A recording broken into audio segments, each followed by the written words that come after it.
reveal the secrets of the universe by the travel through time. Only when we take the inward journey will we discover the true universe, the forgotten truth about the self, the supreme and the eternal world drama. Find your answers from the experienced traveler, Sr.Denise Lawrence, senior teacher over 40 years from Brahma Kumari's World Spiritual University. Thursday, commencing the 4th of June.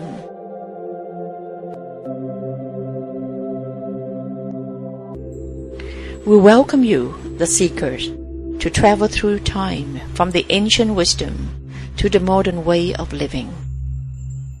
The truth is that the seeker can come from many different backgrounds, living all kinds of lives. The truth is that you don't have to go anywhere. No bags to pack, but you do have to be ready to travel. Do you ever look at the sky and adorn the splendid galaxy and admire the infinity of the universe? Do you ever linger alone in the night, pondering the true meaning of life? What is the universal truth? Who am I? Where will I go after death? What am I doing here now? Relation of the universe and human answer to spirit and soul are in our inner true self and innate wisdom. Let us explore and reveal the secret of the universe to different pictures and symbols in our mind. This is the 7 keys of enlightenment of the traveler. First, the light between the eyes. Second, the alpha point. Thirdly, the silent union. Fourth, the justice of karma. Fifth, the never-ending cycle. Sixth, recognizing the time. The 7, the door to the future.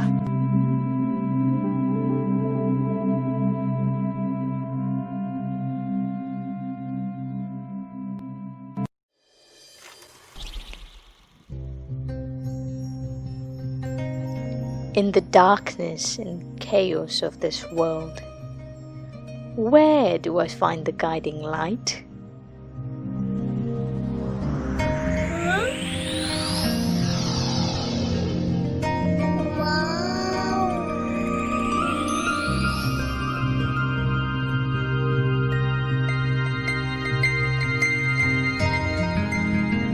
Step into the light.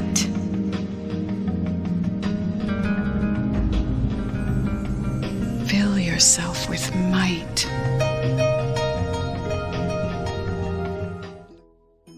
Come join us on this journey to reveal the secrets of the universe.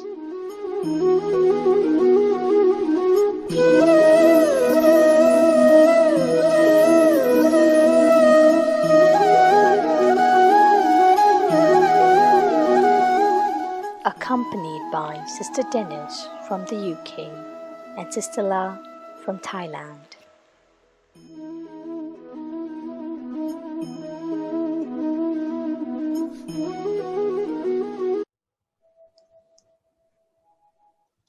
Hello, I'm Pratul Bosley and I welcome you to the 6th episode of this series, Recognizing the Time.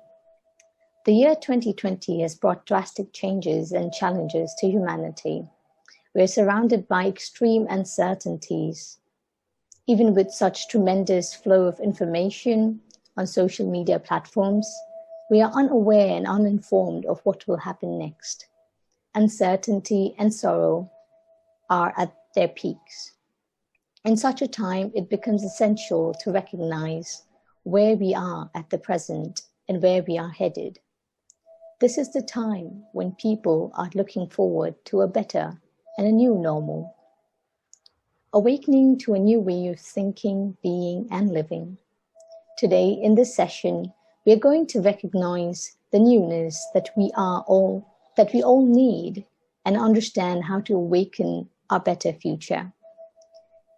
We have with us our dear sister Denise, who comes from the UK and is currently situated in Munich.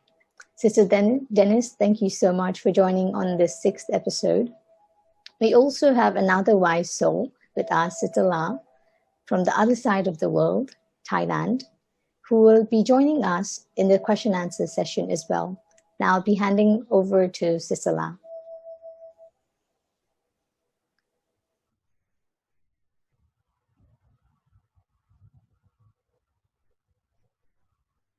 The call of time. What does it say to make you available for Thailand today? Welcome, Sister Denise, to the episode of Recognizing the Time. After traveling through time up to this point, this is a time of glorious virtues, self-sacrifice and unselfishness.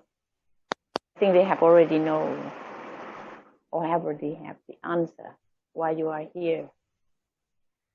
Out of your spirit of serving humanity in this time of darkness, welcome again, Sister Denise, to Thailand.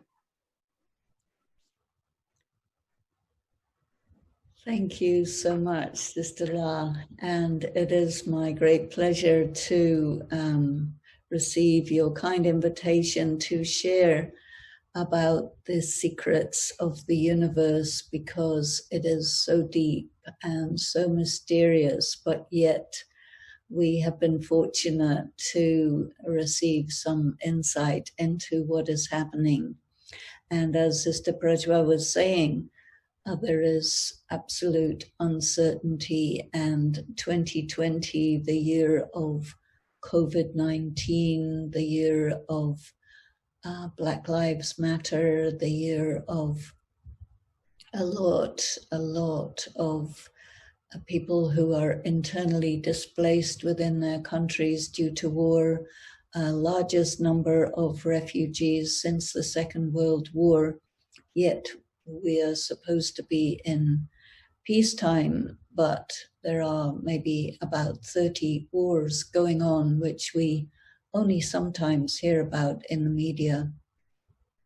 Unemployment is so enormous that people have tremendous financial insecurity, and the situation in most people's home environment is very unstable and uncomfortable for most people. So what is happening? The title of the session today, the 6th in our series, is Recognizing the Time. So what time are we passing through? According to the study and practice of Raj Yoga, as defined at the Brahmakumari's World Spiritual University, we have to see everything in terms of the great world cycle. This is a 5,000-year world cycle that we've already looked at in an earlier episode in this series. And the time that we're passing through is the time of the convergence or confluence between two cycles. So this is a time of tremendous change. And tremendous change means tremendous uncertainty, because no one knows what is going to happen next. People's schools have been disrupted, so they cannot plan for their future. Children in particular are feeling very unstable in these times. So we talked earlier about the cycle where we are passing through ages: the golden age, the silver age, the copper age, the iron age, and the gradual progression from one to another, which is a gentle diminishment of value, which is indicated by gold, silver, copper, iron. That progression is a devolution. But to go from iron to gold is a huge leap. And so this is the time where there is a convergence of the most imperfect, the most degraded, with the most perfect and elevated. It is a convergence of a tremendous overpopulation of the world to a time when the population is very small. It is a time where humanity is undergoing, I think, the greatest change of all time. We also need to see the cycle in a larger context. The cycle itself is quite large, this 5,000-year cycle, but the larger context in which we look at it is something that we call the three worlds. Now, three worlds is interesting. One world is the world of matter, the universe, the known and the unknown material, physical universe that science has told us all about, and where we see so many cycles going on. The astrological cycle of 28,000 years is there, where the astrologers record the different changes that are represented in the movement of the stars. Another world is the world of the mind, the world that I call the mind space, where all memories are held. And once we recognize the self as a soul, which is forever, we can also understand that somewhere on some deep subconscious level within our souls is the memory of everything that has ever happened in our experience here in the material world. And then there is another world, the world of silence, the world of light, the world that is most known as nirvana. Nirvana is a word from Sanskrit that means the place of no sound, not even the sound of a thought. It is a dimension of light that is non-material, and it is there that the souls return to after their journey in this material world on this beautiful planet Earth is completed, where we take a rest before returning to our beautiful home in its completely renovated condition in the Golden Age. So we need to include the aspect of the return journey to the world of light, the world of silence, and this is the region where the Supreme Being, the Supreme Father of all souls resides. So it is a return back to God, a return back to our origins, and preparation for a return back here from there to start again our travel through time, our travel through the universe. So we are, in a way, we have to think about ourselves as living in two eras. And this confluence period is a period where the two eras, the Golden Age and the Iron Age, come together. So the confluence age is like a period of time superimposed upon the end of the cycle and the beginning of the new cycle, the period of the cusp, the period of the greatest change. And it is also called the period of creation. So creation means that everything is created in its perfect form. But creation is not something that is done out of nothing. Creation is done out of raw materials. Now, what is the raw material that we have? Well, the soul is in its completely depleted state, tired, worn out, fragmented, shattered in many cases. It's a time where we are very aware of climate change, where the climate has produced extreme weather conditions, very unstable situation in the air, under the earth. Agriculture is very much affected, and because of that we have a food crisis. So these are very, very critical times, and yet we need to find ways and come to understand and acquire the tools and powers and wisdom to pass through these very challenging times. So it is also the time of, in a sense, destruction. When you want to build a new home from scratch, you have land. On that land is an old home.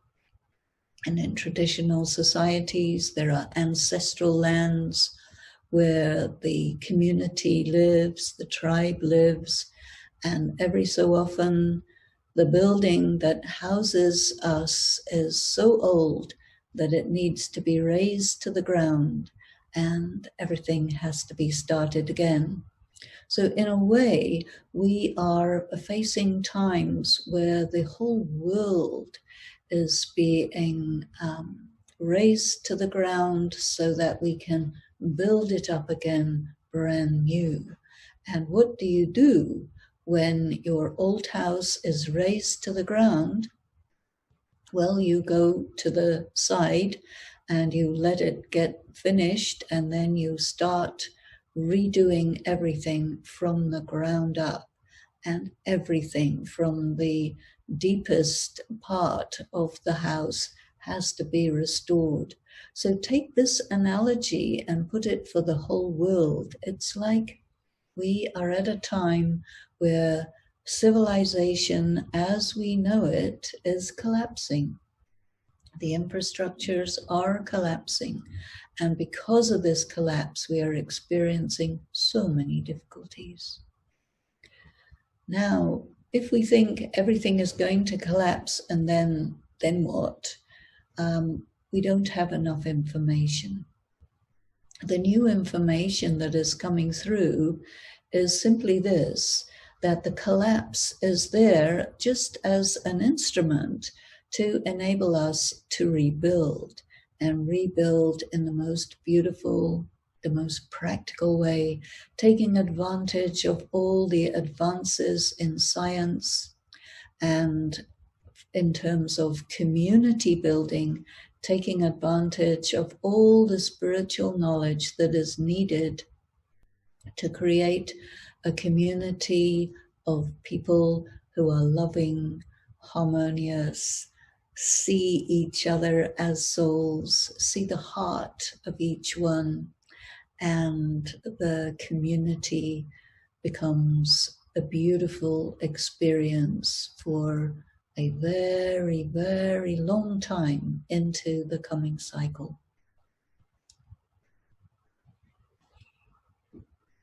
So now let us look at this confluence age. First of all, there is a mindset that corresponds to the confluence age, a different mindset that corresponds to the Iron Age, and another different mindset that corresponds to the Golden Age. So the mindset of the confluence age is a mentality where we become aware of things that we cannot know at any other point in time. This convergence time is a time when we have direct access to the Creator, where we can study with the greatest intelligence, the supreme intelligence, who lays out the plan for the world that is coming, and explains to us how we move away from whatever is going, renew ourselves, prepare ourselves, and decorate ourselves with all the beautiful human qualities, spiritual qualities, divine qualities, so that these are then visible and in practical form in the coming civilization. So in many ways, we are put in a situation of being pioneers, cutting the path away from a world of sorrow, a world of collapse, and crossing to a very beautiful world where everything is in perfect balance, like a beautifully choreographed ballet, and preparing ourselves to go and populate that world. So join me in this deep and subtle preparation. So the first thing that we learned in this series is that we must consider ourselves as immortal, imperishable, beautiful beings of light, and that we are not this body.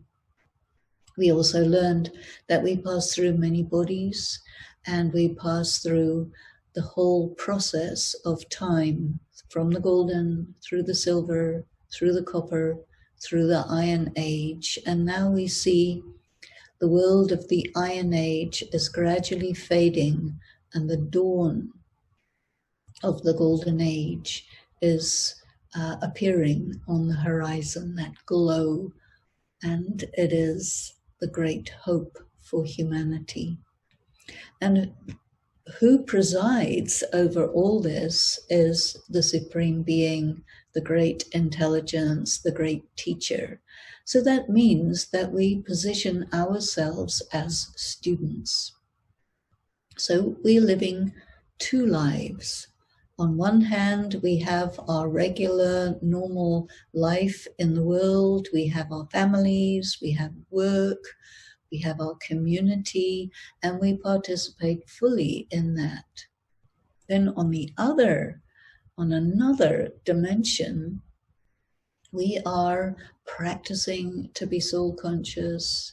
We are practicing to really see our character defects and how they arose, so that we can let them go and we can build new personal characteristics, build a new persona for ourselves that corresponds with the reality, the essential reality of the soul: pure, peaceful, beautiful, loving, in your power, happy, non-dependent, non-reactive. Really, the ideal state is something that we can attain at this time. Why? Because of two things. One is we're learning how to connect through the mind with the Supreme Being and draw that spiritual energy into ourselves. This, we call it yoga. And so we must practice this as much as possible, because we draw that energy into ourselves and we're also using it in our practical daily life.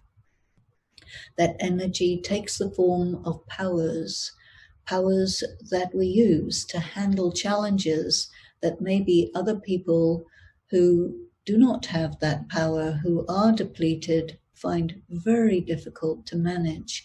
And they may make serious mistakes. They may get really angry, depressed, frustrated, and generally do things which make their lives even harder.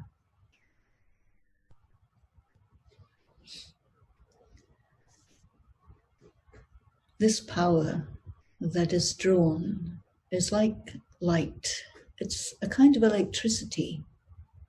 And when you draw this power into yourself, this power which is a combination of spiritual power, spiritual love, spiritual peace, spiritual purity, we can apply to the challenges.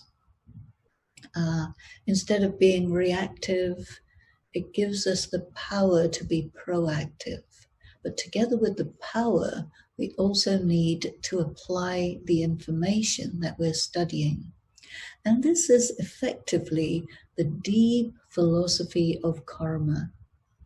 And we have looked at that in previous episodes, but our effort at this time is to be really aware that I am responsible for everything that I think and say and do. And I can no longer give myself the excuse that someone else made me angry or some situation made me depressed. No. Apply this power that a situation may be depressing, but I do not have to be influenced by it. I can change my perception of that situation from a depressing or hopeless situation into one which is full of opportunity for me, and take advantage of that opportunity and carry myself forward. So what this means is that this confluence age period is the time where really we evolve. Now, most people believe that we have been evolving all through time, but this view of the universe shows us that we actually began our journey in our most evolved state, and then gradually we have declined, we have gradually lost power, which means there has been overall a devolution rather than an evolution. But at this time, this confluence period, which is basically a short period of maybe around 100 years totally, where there is the opportunity for evolving from the most depleted to the fullest, the most complete.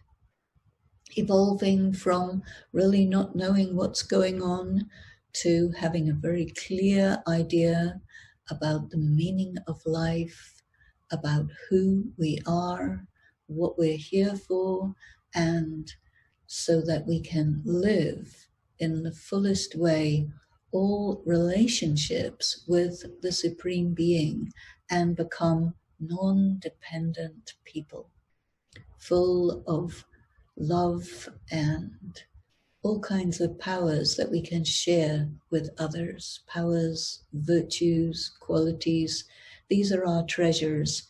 And as we share them with others, they do not diminish, they only increase. So this time is the most wonderful, the most profitable, and the most enlightening. But what we need to do is to keep ourselves in the mentality of the confluence age and be careful of not dropping into the mentality of the Iron Age. Of course, when you have two different eras superimposed on each other, you have to be really very sensitive and attentive to be aware of these two coexisting but very different, I can call them eras. Now, the default state that we live in is the body conscious state, the state in the Iron Age. That's what the atmosphere is around us. So when we are connected fully into our bodies, then we are involved in all of that and we are under its influence. And in that situation, it's very likely that we perform negative karma or we do things which are against our own best interests. So our striving, our attentiveness, our special inner effort is to keep connected with the soul, keep ourselves a little distant from the Iron Age, so we're really close to the Confluence Age. Let the self be always close to the Supreme Being, the Supreme Father, so that at all times we're doing everything in remembrance. And then whatever is the circumstance we are in, it is happening, but it is not happening to me. What is happening to me is I am evolving. Maybe the world is devolving, but I am deeply and internally going in another direction. And so we must live on these two levels, but we need strength to do that. And this is why it's so important to have a regular meditation practice. And of course, everything that's happening in the iron-aged world pulls us away from our meditation. And so we need to develop willpower. Willpower is important. That is the will to schedule our lives the way we want them to be and to resist energies, influences and circumstances that want to pull us into themselves. So this is the development of willpower. I choose to be soul conscious. I choose to be peaceful, even in a peaceless situation. I choose to use my spare time, my free time, to connect and to fill myself with spiritual energy. I choose, above all, not to waste my time, but to really use my time profitably. So developing willpower also means developing our power of choice. And developing our power of choice means developing our power of discrimination. This is one of the important powers. Discrimination or discernment. Discern when you have a moment to be free and use it. Discern when you need to be engaged in the matters of the world, or when you can just be a detached observer, have a small percentage connected with the world, and a large percentage connected with your own self, connected with the Supreme Being, and use that time to fill yourself, to spread beautiful vibrations, and to add building blocks to the creation of the new and beautiful civilization that is destined to come as this civilization gradually fades away.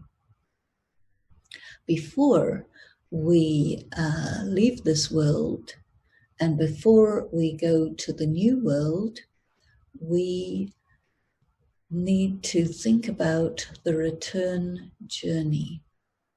And so we have to practice detachment. How do you practice detachment? First of all, we have to become very aware that I am a spiritual being and I am in this body temporarily. How long is a normal lifespan? Maybe 70, 80, 90, 100 years if you're really lucky, but the quality of life when you're very, very old is not so good because your body really deteriorates, and truly you need a new and beautiful one. Everything that we say that we own in this world, like we say, this is my spouse. You get married to someone, you say, this person is mine. You create children, you say, these are my children. You live in a house, even if it's rented and not owned, still you say, this is my house. You drive around in your car or your motorcycle or your bicycle or you're walking. You will say, that is my vehicle. You will say, this country, this is my country. But in spiritual practice, we learn that we have to rethink this word my, because all of that is temporary. As long as I am in this body, yes, I can say these things are mine, but at any time I can leave this body, and then those things, they're not mine anymore, they're gone. Even if I am in this body, at any time, anyone could die, anything could be taken away, your assets can be stolen or destroyed. There is so much uncertainty in the world we live in that many things get taken away. Your job that you thought was so stable and secure, all of a sudden, it's not there anymore. And this is why people are being thrown into very anxious and worried states of mind. But lift yourself up to the confluence age and think about your karma. Your karma means all the actions you do, the things you say, the thoughts you think, the feelings that you sustain. The karma that you do produces consequences. When you produce pure karma, you guarantee that there will be good results. It's a airtight, watertight, absolute guarantee, because the law of karma cannot be interfered with or changed by anyone at any time. The problem is that up until now, people didn't know the fullest extent of the law of karma, and when you know a little, it's rather like not knowing at all. But with a study of Raj Yoga, you'll learn what is a good action, what is a good word, what is the best way to respond to any given situation, so that everything you do is building a secure future for yourself. Secure and beautiful relationships, good home, good health, good intelligence, wealth, all of these things are created by karma. And even if you have to leave your body, which eventually we all will, the karma that we do at this time produces results that endure for us for many, many, many births. Because anything done in the confluence age, the consequences are multiplied millions of times in comparison with how the law of karma works in the Iron Age, say, where the consequences of what you do are one for one. So the recommendation is to keep oneself in the confluence age. Keep oneself in this mentality that whatever is happening, it is not happening to me. Whatever I desire, whatever I want, whatever I choose, I can actually do that. And when I make my choices in the light of spiritual wisdom, my choices will be wise, considered, and with the very best consequences. So this kind of evolution that we have an opportunity to engage in is just right there in front of us and all around us. It's just up to us to take advantage. And the practice is remember, remember, don't forget. I'm a pure, peaceful, powerful, loving, blissful being of light. I am cultivating my willpower, my spiritual powers, my virtues, And second by second, I am sowing seeds of pure karma, which I will reap in the immediate, midterm, and long-term future. But there is another secret that I must tell you about in the confluence age, and that is whatever karma that we had engaged in the past, several births, some of it was good, some of it not so good, because at that time we didn't have the knowledge that we have today.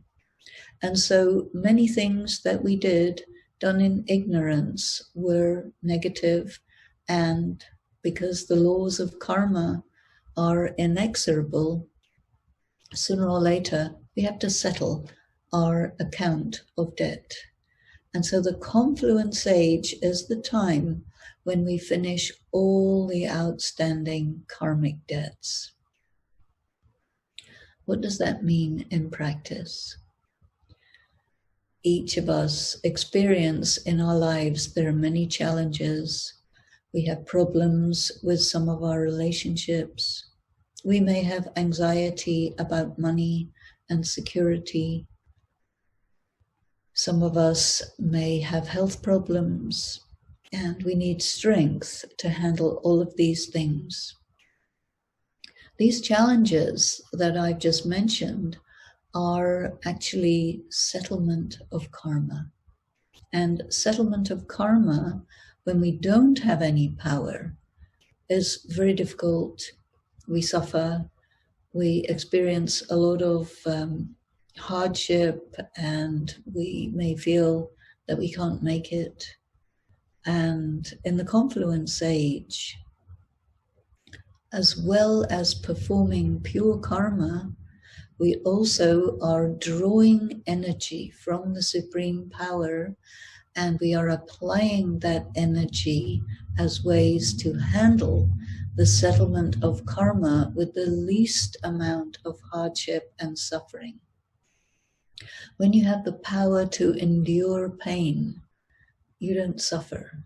You move through it without suffering. When you have the power to understand the subtleties behind problems in relationships, then it is so much easier to be proactive and not reactive, to manage difficult situations, to be in the flow, to be positive, to never feel abandoned or slighted or insulted or badly treated. We can say, okay, someone else is doing something which may not be very good, but I do not have to take that personally. I do not have to take it on. I have the power to move through it with really no difficulty, no problem. And when it's past, that karmic account is over. And so our karmic bank balance is going more and more into credit, and the debts are getting settled, because drawing energy from the Supreme Being is like getting money. You're putting money, like spiritual money, into your karmic bank account.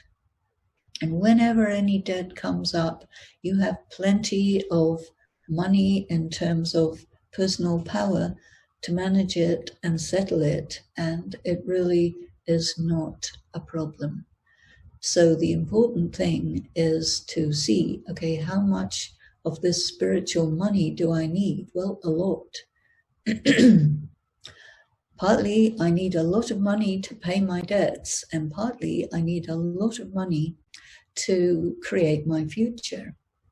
And so every time we sit in meditation, every time we keep ourselves in the confluence age mentality, every time we become detached observers regarding challenging situations in the Iron Age, we are accumulating profit. And so this practice is called a spiritual income, and we need to have as much as possible. And so let me suggest that we take a little time together now to do some meditation. As many times people say, okay, yeah, I want to meditate, but I'm not really quite sure how. So let me take us through the steps, and then later on you can also practice in your own time.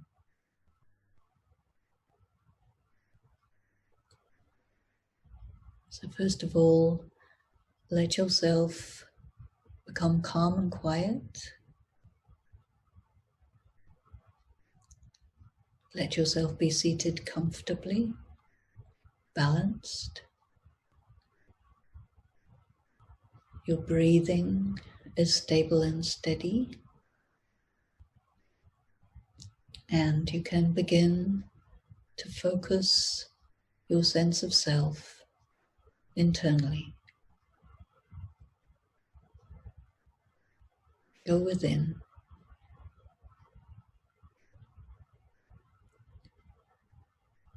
Really let yourself feel that you're going into the dimension of the mind, the dimension of the soul. Feel the stillness, the quiet. The external world is a bit distant from you. You're focused, aware that you are a tiny point of light.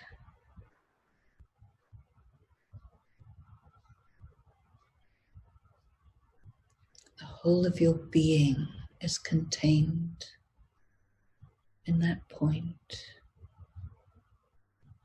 Meditation means to bring yourself to that point.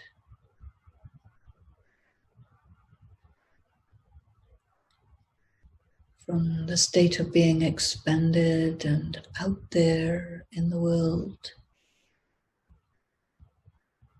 you withdraw and focus deep within as a point of light.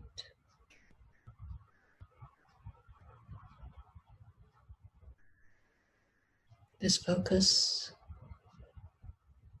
is a gateway to the world of light. Let yourself just step into a world of light. Now you're in that dimension of the soul.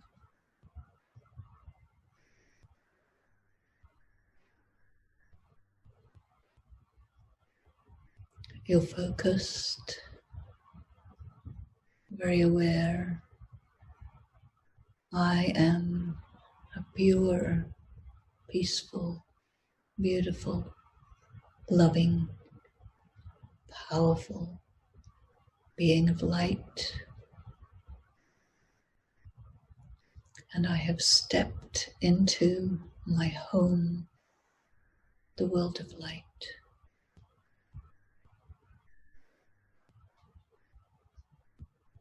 All around me is light upon light.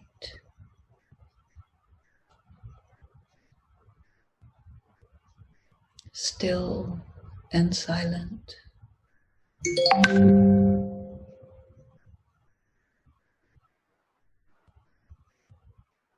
Pure.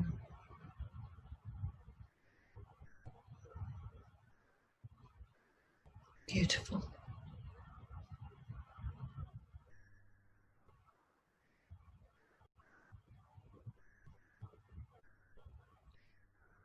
In that world of light, I am aware of the most extraordinary presence.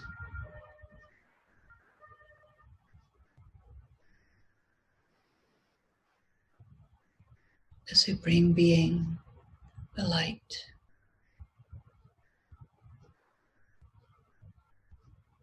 Draws me to Himself.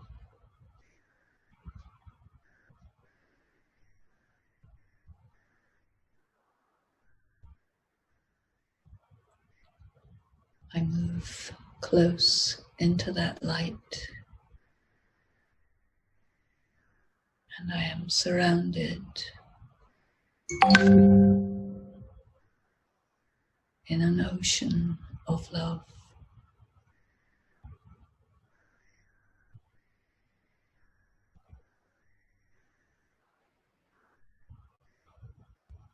Waves of beautiful peace move around me.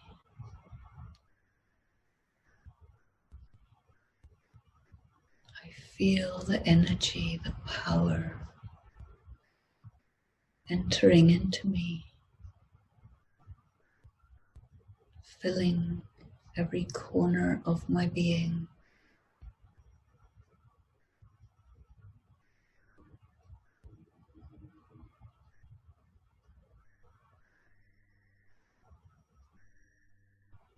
Pulsations of that energy reverberate through me,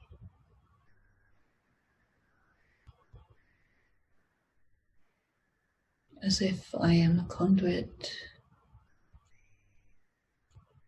Those waves reverberate and they spread into the world of matter.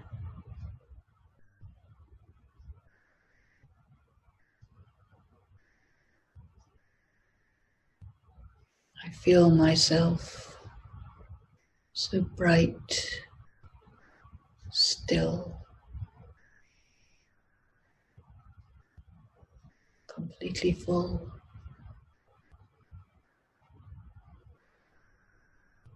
stable.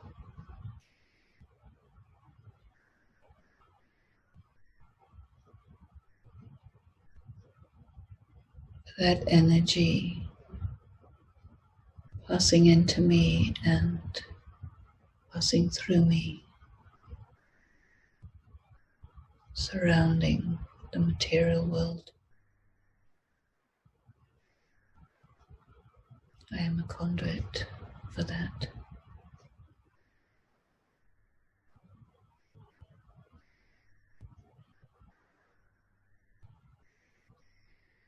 I become part of the renewal of the world.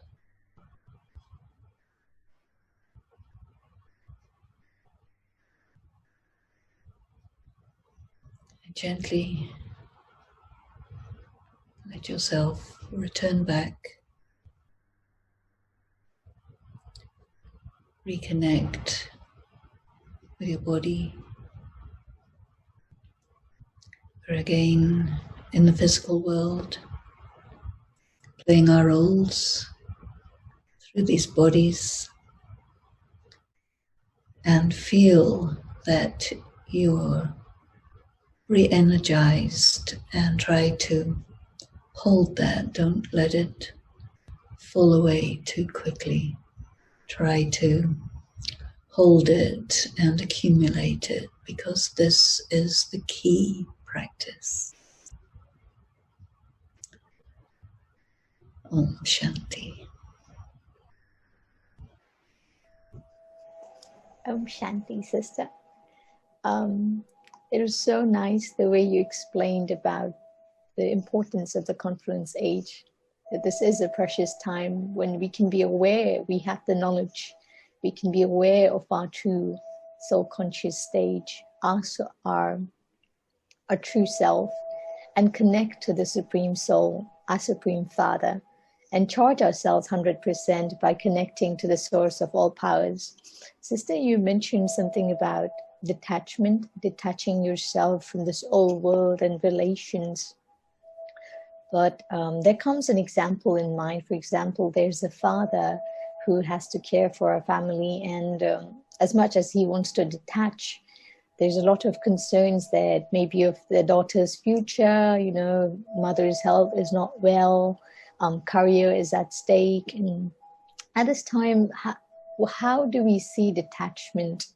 And in this confluence age, but the context of confluence age, how do we deal with attachment, detachment, and where do we see this in the picture? Is it dependency or is it my responsibility, and how can I do it without the feeling of stress and concern? Very, very important question, because a lot of people, when they hear the word detachment, they think it means that you just go away and leave your responsibilities to look after themselves, which of course is never going to happen. No, detachment has a very different meaning. There's another word that I would introduce, and that is enmeshment. Enmeshment is like, two people are so tied up with each other that you don't know where one finishes and the other one ends. And whatever someone is going through, you are going through that too. You become completely unable to be a separate individual. So a detachment means that everyone is their own selves. And we do have love, but loving someone doesn't mean that you possess someone. You have to give that one their freedom. Attachment means that you tie someone to yourself so that you deny them their freedom. Taking the example of the father who must care for his family, he must care for his family. He must think of his daughter's future, and he must do whatever is right. But sometimes, well, not sometimes, every time, when there is a state of attachment means that instead of doing the right thing, you do what the other person wants emotionally, because they don't want the right thing. They want to fulfill some desire which is actually harmful for themselves. For example, the father is concerned with his daughter's future, and his daughter is in love with someone who his father knows is an alcoholic, and he knows that there's going to be a problem with that, and his daughter doesn't understand that. So in that situation, the father would need to really sit with the daughter and explain to her that this is not something that she can see, but she needs to be educated so that she makes a right decision, and that the decision to do something right may be in conflict with your heart's desire, because you are, smitten by someone, you are under their influence. And then when you wake up from that, then you make, you regret a lot, but you got yourself in trouble. So detachment is really the wisdom and the power to do the right thing, even when your heart may be pulling you to do the wrong thing. It's a little bit more like that. Nice, sister. I really liked when you said detachment in this sense. Every individual is their own, so you don't possess anyone and you don't owe anyone anything, but then there's always the love. It's natural, it's very natural to love someone, have compassion for someone, but the understanding that you are your own individual, and like you, there are other people, there are other souls, and they're their own individuals. That was very nice. And you also mentioned that now at this time, the effort we have to make is to keep our feelings clean, having love and compassion for everyone, but at the same time understanding that I'm responsible for everything that I do. So be it my emotions, my actions, my thinking, and applying my powers. For example, the situation may be depressing, but I can change my perception to transform that depressing situation to an opportunity to empower and build my power of tolerance and use my virtues.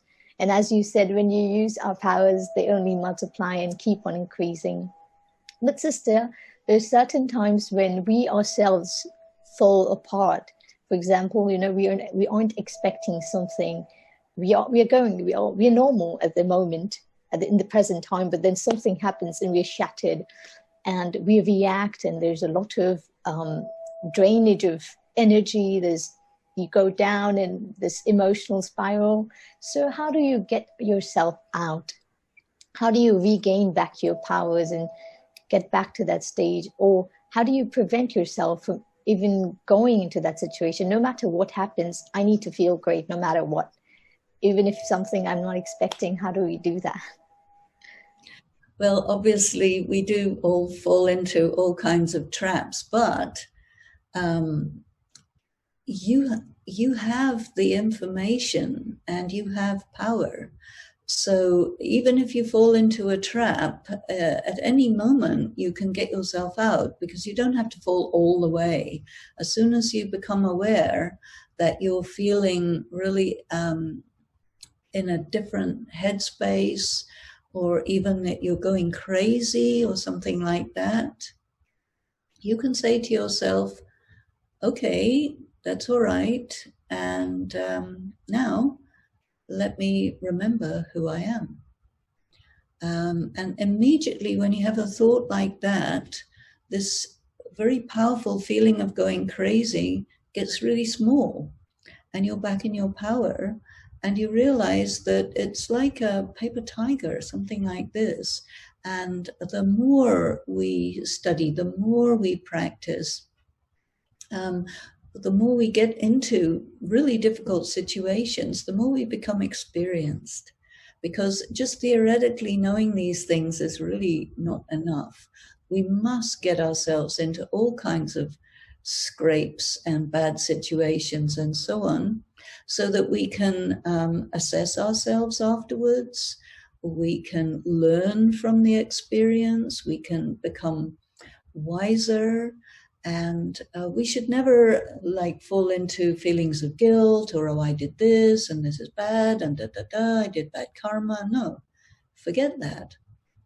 This is a drama. This is a play, and all sorts of situations happen, and every situation is there for two purposes. One is to make me strong, and the other is to make me experienced, and there is no other purpose for these situations. So realize this and keep moving forward, and it's really okay. That was beautiful, sister. The situations come either to make me strong or to make me more experienced. That awareness itself is so empowering. And to build on these powers and virtues, we need to regularly meditate, as you had suggested in this session, and then connect back to the Supreme Soul.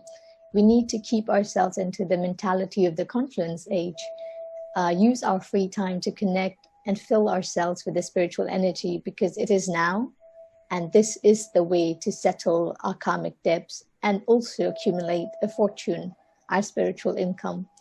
Sister Denise, you also mentioned that the confluence age is I think that the confluence age is the age of influence, because we could be influenced by the sorrow around us, or be influenced by the spiritual power and inspire and empower others to do the same as well, isn't it? Well, that's right. And there's like a switch in our soul. We can switch to confluence, where we're influenced by the Supreme Being and spiritual wisdom. But this switch is on a timer, and the default position is switched off. So then we get influenced by the Iron Age. So our work is to make sure that we stay switched on. So I think my takeaway, just to, so we can also get Sister La in it, my takeaway from this was that when my connection is with the divine, the supreme power, divine will be my aura and the state of my mind, as well as I'll be earning a spiritual income. Now connecting my thoughts with something of the Iron Age, so it will be my aura and state of mind. So you can imagine it will be full of sorrow and low. So why not connect every moment with the Supreme One, who uplifts me and who also helps me increase my spiritual income and my aura, and also make my aura divine and my state of mind in every manner. Exactly. Yeah. Thank you, Sister Denise. Sister La? Could you please join us? Yes. I could see your aura now. Thank you, Sister Denise, for recognizing the time, seeing the omens of our life, and knowing that now is our most important pilgrimage. In Brahma Kumari's World Spiritual University, where God imparts knowledge of complete truth, we use the term remembrance for yoga. And from your own experience, what does pilgrimage of remembrance mean to you at this time of the cycle? Sorry, you may have to adopt the form of a pilgrim now. You keep saying we have to do everything in remembrance. We would like to hear from you now. What is the pilgrimage of remembrance? Well, remember who you are. And very often people go into thoughts where you've really forgotten who you are. You may be thinking about the past, you may be worried about the future, you may be thinking about what this one did and that one did. That means you forgot. You forgot that all that is of no consequence. And remember to be with yourself. Remember to draw income. Remember that you belong to the future. Remember that you are a child of the Supreme Being. Remember that the old world is like a TV show that's finishing. And why do you need to be preoccupied by it? Because all that happens is it drains your energy. So don't forget to take care of yourself. Don't forget to love yourself. Don't forget to notice when you are off track, and remember to take charge of your life. Remember to make your income. This is valuable time and short time. Don't waste your time. Remember, like that. It's like a mantra, magic mantra. So, when I became aware, I accepted. Or is as it should be, and all are as they are. And at the right time, whatever is to be, will be. You remember the old song around time? Whatever will be, Ger Sera Sera. Yeah. It is the power of dramas there. But what is your power of choice to make an effort to get the rewards as you wish? You were saying, I choose to be so conscious. I use my spare time profitable. I choose to develop our willpower. And that is really a strong word for me. Willpower is connected with the intellect, and your intellect is really good to elaborate on that now. What is it to develop our willpower to overcome the situation like that? I think the willpower and the absorption of spiritual power are absolutely symbiotic. When people are spiritually drained, they also have very weak will, so that they cannot resist other influences, and they get pulled into things that they don't really want to go into, but they're not able to say no.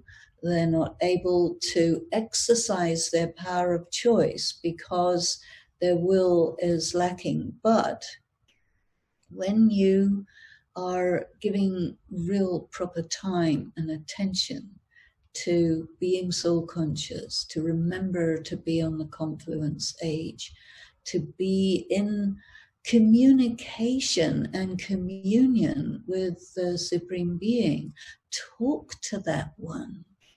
Refer your situation to that one, because then you're opening yourself to that influence. And as you do that, the will to do the right thing gets strengthened in the process. So it's almost like a byproduct of your connection with the Supreme.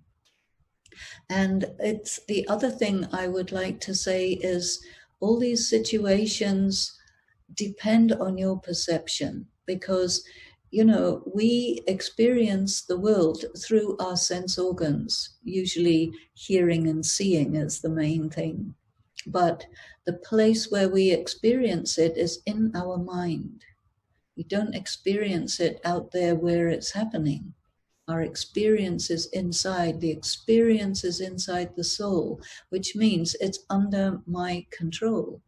And I can orient my perception to see in the situation whatever is useful for me. So it's a kind of attitude of enlightened self-interest. People sometimes will accuse you of being selfish if you want to do something that's good for you. But selfish is only when it's at the expense of other people, then it's selfish. But if you want to do something good for you, which is also beneficial for other people, that is really enlightened self-interest, and you are going into profit, and you are really functioning as a leader, because you are actually the magnet who pulls people into the direction of what is the right way to live life, what is the right way to relate to people in a manner that is a balance of love and detachment, where you will not go against the laws of spirituality. So you're in a balance of love and law, and you call the shots. You are the master. This is what Raj Yoga is all about. Well, again, according to the appropriate time, only when there is extreme sorrow, God comes. So he is bound by the drama. You were saying a lot last time. But drama, and what's drama made out of? Drama is made out of time and events, as far as I could think of. So many things happening now, and it's time to get to hear his signal for what we must do with the free will. But how much you have a free will to do according to his signal? Do you have an experience of getting a signal and do with your free will? Oh, definitely. You know, I think one analogy, I don't know, these days there are literally hundreds, possibly thousands of television channels going on. Mm-hmm. And people like to have their dish and be connected with everything. But if I flip through TV channels, I find that 99% are really boring and trivial and mindless. So think of the world like this, is that there are thousands of boring, trivial, mindless, inappropriate or unnecessary scenes going on, like little TV programs all over the place. And then there's one channel where you're connecting with yourself. And the next door channel after that is where you're connecting with God. So stick with these two channels, and no need to go to those others. Or if you do, just for a second, to remind yourself that it's boring, trivial, and mindless. Maybe the last question. I remember one study Janki said, there are three voices we need to open our third ears to hear. Our inner voice, the call of time, and the signal from God. I hope that this episode, we all can hear it loud enough to be awakened. Could you echo back in our hearts so that we can travel towards the same direction? No hesitation on our return journey. Could you echo back to our heart? Yeah, that is so beautiful. The third ear. We must keep our third ear open. And the inner voice, the voice of conscience, definitely keep very close to that. It is a very reliable guide. And the call of time, everything is finishing very soon. Use this very short period of time to fill yourself for all of time in the future. And the signal from God is value yourself, recognize yourself, and take as much as you can from me. I am a huge treasure chest, and I am here just for a while. So be with me, take from me, take me into your heart, and live fully and meaningfully, really. Thank you. This is that time for us to say goodbye. We hate to say goodbye, but then really time. I don't know who's going to answer me, but then God was saying that time is also an element. I don't know. Of course, it's not like 5 elements, but time is an element. Yeah. Maybe the last answer I could get from you. What is connected with time now is the conference age, it's the age of diamond. And we use diamond as an icons or image of this episode. What's connected with diamond life like and time that is so valuable for us to make our life so valuable that will be the end of our episode. I think it's right. Time is an element. I usually use the word vector for time because our karma, our action in the material world is done in the context of the elements of time and the elements of space. When we're in the nirvana world, there's no time and there's no space. And we are just pure consciousness still, and we are not doing anything. We are just being. And doing, in order for us to do anything, it has to be somewhere, which is space, and it has a duration, which is time. So in that way, time and space are vectors or elements. There are the material elements, but time and space are also part of the material world. And the other element, which is very interesting and very subtle, is thought. Because thought is in many ways independent of time and space. The speed of thought is instant, so it's beyond time and space. And in our meditation practice, we need to really research this element of thought to free us from the constraints of time, space, air, earth, fire, water, and ether. 7 elements. 7 elements. So we should put our extra episode for that or not? So we look forward to having you back on the last Thursday, 17 of Thursday of 17 September. So have to say goodbye and have to really say thanks from our heart for all Thailand is so fortunate having you and just give us the thoughts that this is really a time for us to make our life worthwhile. Thank you. Thank you again. And thank you so much. And to Joshua, and it's my pleasure to be with you in Thailand. Om Shanti. Om Shanti. Shanti. Thank you.